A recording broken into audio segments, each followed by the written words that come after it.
ఈరోజు మనం పద్యభాగంలోని 6వ పాఠ్యాంశమైన నృసింహావిర్భావ అనే పాఠ్య సారాంశాన్ని నేర్చుకుంటాం. పద్యభాగంలో ఉన్న 6 లెసన్స్లలో 2 లెసన్స్ సాధువర్తనం, గాయత్రి నీతి గీతావళి పోగా మిగతా 4 లెసన్స్లోంచి 2 వ్యాసరూప ప్రశ్నలు వస్తాయి.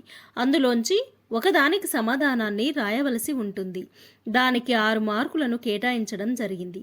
అయితే సారాంశంలోని కవి పరిచయానికి 1 మార్కు, ముఖ్యమైన సారాంశానికి 5 మార్కులు, మొత్తంగా 6 మార్కులు అన్నమాట. ఈ పాఠ్యాంశంలోని వ్యాసరూప ప్రశ్నలను పరిశీలిద్దాం. నృసింహుని ఆవిర్భావమును వర్ణించుము లేదా నృసింహుడు చేసిన రాక్షస వధను వివరించుము. ఈ 2 ప్రశ్నలలో ఏ ప్రశ్న వచ్చినా సమాధానంగా పాఠ్య సారాంశం రాస్తే సరిపోతుంది. ఈ ప్రశ్నలకు సమాధానాన్ని చూద్దాం. ముందుగా కవి పరిచయం. డాక్టర్ కె సుధాకర్ రావు గారిచే రచింపబడిన నృసింహానక కౌముది అను గ్రంథం నుండి నృసింహుని ఆవిర్భావము అను పాఠ్యాంశాన్ని స్వీకరించడం జరిగింది. రాక్షసులకు రాజు హిరణ్యకశిపుడు.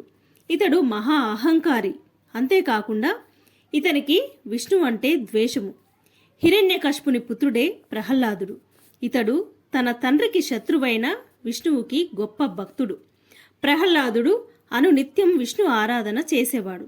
ఇది గమనించిన హిరణ్యకశిపుడు కోపంతో ఇలా అన్నాడు: పుత్ర, నీవు విష్ణువుని స్మరించడం మానేయ్. నిత్యం నన్నే ఆరాధించాలి, నన్నే స్తుతించాలి. నా వల్ల నీవు ఎల్లప్పుడూ సకల సంతోషాలను అనుభవిస్తావు. తండ్రి మాటలు విన్న ప్రహ్లాదుడు చిరునవ్వు నవ్వెను. ఓ తండ్రి, విష్ణువు సంకల్పశక్తి వల్లనే విశ్వం యొక్క సృష్టి మరియు వినాశనము జరగగలవు. ఈ సకల సృష్టికి కారణమైన విష్ణువునే నిత్యం స్మరించాలి అంటాడు. ఈ మాటలు విన్న హిరణ్యకశిపుడికి కోపం వచ్చింది. తన కొడుకుతో, ఓరి మూర్ఖుడా, విష్ణువు నాకు శత్రువు. అతనిని ఆరాధిస్తానంటావా? నువ్వు చేస్తున్న ఈ తప్పు వల్ల నరకానికి పోగలవు. ఈ గదతో నీ తలను పగలగొడతాను అంటాడు హిరణ్యకశిపుడు. ఈ పాఠ్యాంశంలోని వ్యాసరూప ప్రశ్నలను పరిశీలిద్దాం. నృసింహుని ఆవిర్భావమును వర్ణించుము లేదా నృసింహుడు చేసిన రాక్షస వధను వివరించుము. ఈ 2 ప్రశ్నలలో ఏ ప్రశ్న వచ్చినా సమాధానంగా పాఠ్య సారాంశం రాస్తే సరిపోతుంది. ఈ ప్రశ్నలకు సమాధానాన్ని చూద్దాం. ముందుగా కవి పరిచయం. డాక్టర్ కె సుధాకర్ రావు గారిచే రచింపబడిన నృసింహానక కౌముది అను గ్రంథం నుండి నృసింహుని ఆవిర్భావము అను పాఠ్యాంశాన్ని స్వీకరించడం జరిగింది. రాక్షసులకు రాజు హిరణ్యకశిపుడు. ఇతడు మహా అహంకారి. అంతేకాకుండా ఇతనికి విష్ణు అంటే ద్వేషము. హిరణ్యకశిపుని పుత్రుడే ప్రహ్లాదుడు. ఇతడు తన తండ్రికి శత్రువైన విష్ణువుకు గొప్ప భక్తుడు. ప్రహ్లాదుడు అనునిత్యం విష్ణు ఆరాధన చేసేవాడు.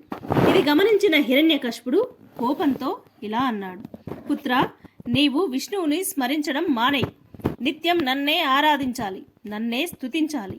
నా వల్ల నీవు ఎల్లప్పుడూ సకల సంతోషాలను అనుభవిస్తావు. తండ్రి మాటలు విన్న ప్రహ్లాదుడు చిరునవ్వు నవ్వెను.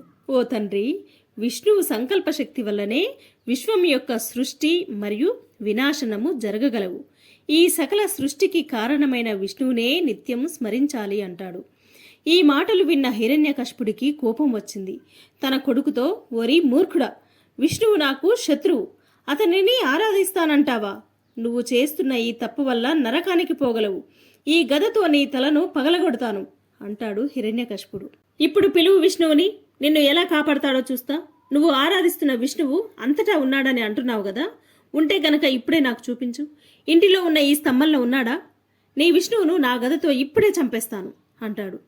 తండ్రి మాటలకు ప్రహ్లాదుడు ఇలా అన్నాడు: తండ్రి, విష్ణువును సంహరించడం నీ వల్ల కాదు. విష్ణువు విశ్వమంతా వ్యాపించి ఉన్నాడు. అలాంటిది ఈ స్తంభంలో కూడా ఉంటాడు కదా అన్నాడు. హిరణ్యకశిపుడు కోపంతో ఊగిపోతూ, నీ హరి ఎక్కడున్నాడో చూపించు అంటూ గదతో స్తంభాన్ని గట్టిగా కొట్టాడు. స్తంభం పగిలి అందులో నుంచి ఉగ్రరూపం దాల్చిన విష్ణువు నరసింహం మూర్తిలా ఆవిర్భవించాడు. అంటే సింహం తల మనిషి రూపం అన్నమాట. నరసింహస్వామి హిరణ్యకశిపుడిని తన తొడలపై ఉంచుకొని పదునైన తన గోళ్లతో చీల్చి సంహరించాడు. రాక్షసుడిని చంపిన నరసింహుని శరీరం రక్తంతో తడిసిపోయింది. నరసింహుడు రక్తంతో తడవడం వల్ల తన శరీరం సాయంకాలం సూర్యకాంతి వలె ఉంది. హిరణ్యకశిపుని చంపిన వార్త తెలిసిన దేవతలు ఎంతో ఆనందించారు. సకల కోరికలకు తీర్చినట్టి శ్రీ మహావిష్ణువును భక్తితో ఆరాధించారు. ఈ విధంగా ప్రహ్లాదుని గొప్ప విష్ణుభక్తి, హిరణ్యకశిపుడు అనే రాక్షసుని వధించుటకు నృసింహుని ఆవిర్భావము జరిగింది.